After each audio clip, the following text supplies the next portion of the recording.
ग्राम चंद्रमुखी के किसान मनखे मन अपन सबो समस्या के समाधान म केंद्रीय सहकारी बेंक के अध्यक्ष राजेंद्र साहू ले मुलाकात करिन। बता देन कि किसान मन गांव म गौ पालन करना चाहथे, जेखर बर किसान मन ऋण दिए जाए बर केंद्रीय बेंक के अध्यक्ष राजेंद्र साहू ला आवेदन दिए हे।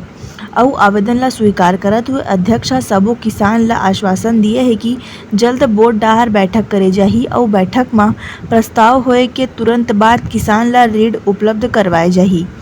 हम लोग हमारे राजेंद्र भाई अध्यक्ष बने, उसको बधाई देने, उसका सम्मान करने के लिए सब चंदखुरी के किसान आए थे और हमारा छोटा छोटा एक दो समस्या था उसका समाधान के लिए भी आए थे। तो जैसा गौ पालन ऋण है उसमें सॉल्वेंसी बनाना और लिमिट कम था उसका लिमिट बढ़वाना, तो सब हमारे समस्या का बहुत अच्छे से हमारे राजेंद्र भाई अध्यक्ष महोदय समाधान कर दिए। ग्राम चंदखुरी के हमारे किसान लोग आए थे और वो गौ पालन के लिए ऋण के लिए अप्लाई किए हैं और उनका आवेदन अभी आया है और वो लोग चाहते हैं कि जल्दी ऋण मिल जाए। तो बोर्ड की जैसी बैठक होगी उसमें निर्णय लेकर उनको गौ पालन हेतु ऋण प्रदान किया जाएगा। ब्यूरो रिपोर्ट, उत्तलंघा न्यूज़।